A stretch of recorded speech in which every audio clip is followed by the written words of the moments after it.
말씀은 다니엘서 4장 34절에서 37절까지의 말씀입니다.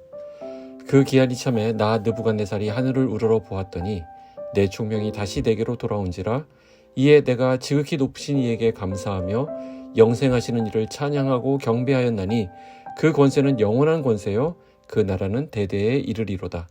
땅의 모든 사람들을 없는 것 같이 여기시며 하늘의 군대에게든지 땅의 사람에게든지 그는 자기 뜻대로 행하시나니 그의 손을 금하든지 혹시 이르기를 내가 무엇을 하느냐고 할 자가 아무도 없도다. 그때 내 총명이 내게로 돌아왔고 또 내 나라의 영광에 대하여도 내 위엄과 광명이 내게로 돌아왔고 또 나의 모사들과 관원들이 내게 찾아오니 내가 내 나라에서 다시 세움을 받고 또 지극한 위세가 내게 더하였느니라. 그러므로 지금 나 느부갓네살은 하늘의 왕을 찬양하며 칭송하며 경배하노니 그의 일이 다 진실하고 그의 행하심이 의로우심으로 교만하게 행하는 자를 그가 능히 낮추심이라. 아멘. 할렐루야. 오늘도 주님이 주신 활기차고 소망이 넘치는 날입니다. 오늘부터 다시 기온이 뚝 떨어진다고 하죠. 일단 움츠러들기 너무 쉬운 것 같습니다. 이런 추위는 반갑지 않은 손님처럼 느껴집니다. 추위를 많이 타는 입장에서는 얼른 겨울이 지나갔으면 하는 바람이 있죠. 근데 어떤 글에 보니 찬 공기가 우리에게 주는 유익도 상당 부분 있다고 합니다. 우선 체온보다 낮은 온도는 일종의 냉요법 효과가 있어서 우리 신체 회복을 빠르게 해준다는 강점이 있다는 겁니다. 그리고 추위는 비만을 일으키는 이른바 백색 지방을 태우는 효과가 있어서 열을 생산하고 칼로리의 소비를 촉진하는 긍정적인 부분이 있다는 거예요. 자, 하나님이 모든 것을 지으시되 때를 따라 아름답게 하셨다라고 하는 전도서의 말씀이 생각납니다. 더위도 추위도 우리에게 선물로 주시는 하나님을 찬양합니다. 오늘 단락은 느부갓네살 왕의 총명이 회복되고 나라와 권세와 영광이 다시 돌아오게 되었을 때 그 이방 왕인 느부갓네살이 하나님을 찬양하는 장면입니다. 어제 우리 함께 나누었던 말씀을 기억하시죠? 느부갓네살은 무려 7년 동안이나 짐승처럼 살아야 했습니다. 그때 다 잃어버렸던 느부갓네살의 총명이 다시 돌아오게 된 것입니다. 그 전환점이 바로 기한이 참해라고 하는 말입니다. 즉 때가 참해라는 뜻인데요. 하나님은 기한을 두고 우리의 인생을 다루신다라는 것을 말씀하는 부분입니다. 자, 그 기한이라고 하는 것은 우리가 알 수 없는 시간이기 때문에 참 우리에게는 너무나도 지루하고 좀 어렵게 여겨지는 그런 시간일 수 있습니다. 그때가 되면 우리는 굶주린 영혼이 되어서 주님을 막 찾게 됩니다. 그러나 하나님은 마치 자신을 숨기듯이 우리에게 기다림이라고 하는 시간을 한없이 허락하셔서 그것을 통과하게 하실 때가 있습니다. 우리의 결정적인 순간에 마치 얼굴을 숨기시는 것 같은 하나님, 내가 가장 필요로 하는 그때에 사라져버리신 것 같은 하나님을 이해하기란 참 어렵다는 것이죠. 그러나 분명한 것은 우리 하나님은 거기에 분명히 계신다라는 것입니다. 다만 우리가 하나님을 느끼지 못할 뿐이죠. 우리는 주님이 정한 그 기한을 알 수가 없습니다. 다윗도 이 문제로 하나님 앞에서 많이 씨름했습니다. 시편 13편 1절에 보면 여호와의 어느 때까지니까 나를 영영히 잊으시나이까 주의 얼굴을 나에게서 어느 때까지 숨기시겠나이까 이렇게 고백하고 있고요. 또 시편 10편 1절에 보면 여호와의 어찌하여 멀리 서시며 어찌하여 환난 때에 숨으시나이까 하나님이 숨고 계신다라고 이야기합니다. 시편 44편 24절에 보면 어찌하여 주의 얼굴을 가리우고 우리 고난과 압제를 잊으시나이까 하나님이 잊었다는 거예요. 자, 그런데 여기 분명한 사실이 있습니다. 하나님께서 그분의 얼굴을 가리시고 또 우리에게 침묵하실 그때가 어쩌면 우리의 믿음이 더욱 선명해지는 때일 수 있다는 것입니다.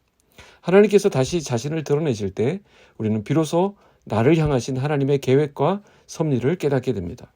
오늘 느부갓네살 왕도 하나님이 정하신 기한이 참해 그것이 회복되는 경험을 하게 됩니다. 정한 때가 되자 느부갓네살 왕이 그제서야 정신을 차립니다. 하나님께서 다니엘을 통해서 보여주신 그분의 약속은 너무나도 단호했습니다. 26절에 나오는 말씀인데요. 또 그들이 그 나무 뿌리에 그루터기를 남겨두라 하였은즉 하나님이 다스리시는 줄을 왕이 깨달은 후에야 왕의 나라가 견고하리이다. 자, 여기 느부갓네살이 회복하는 데는 조건이 있었습니다. 그것은 바로 느부갓네살 왕이 하나님께서 이 땅을 다스리고 계신다라는 사실을 깨달은 후에야 그것이 가능하다는 것이었습니다. 어떻게 이런 일이 가능하게 되었을까요? 그 사실에 대해서 본문은 매우 중요한 한 가지 이유를 언급합니다. 느부갓네살이 하늘을 우러러 보았다라고 말씀합니다. 34절인데요. 나 느부갓네살이 하늘을 우러러 보았더니 내 총명이 다시 내게로 돌아온지라 그랬습니다. 느부갓네살이 하늘을 우러러 보았다라고 하는 것은 지극히 높으신 하나님을 인정했다라는 의미입니다. 다니엘서에서는 특히 이러한 지극히 높으신 하나님 또는 지극히 높으신 자라고 하는 표현이 여러 번에 걸쳐서 반복적으로 등장하는 것을 보게 됩니다. 이렇게 반복하고 있다는 것은 강조하고 있다는 뜻이죠. 정리하자면 이렇습니다. 느부갓네살이 지극히 높으신 하나님을 우러러 보았을 때 그의 총명이 다시 회복되었다라는 것을 알 수 있다는 것이죠. 그의 총명이 다시 돌아온 것은 그가 바로 하나님의 주권을 인정할 때였습니다. 36절에서 느부갓네살은 그때 내 총명이 내게로 돌아왔다라고 했는데 바로 그때는 느부갓네살이 하나님의 주권을 고백할 때입니다. 그 내용이 35절에 나오고 있습니다. 35절에 보시면 땅의 모든 사람들을 없는 것 같이 여기시며 하늘의 군대에게든지 땅의 사람에게든지 그는 자기 뜻대로 행하시나니 그의 손을 금하든지 혹시 이르기를 내가 무엇을 하느냐고 할 자가 아무도 없도다.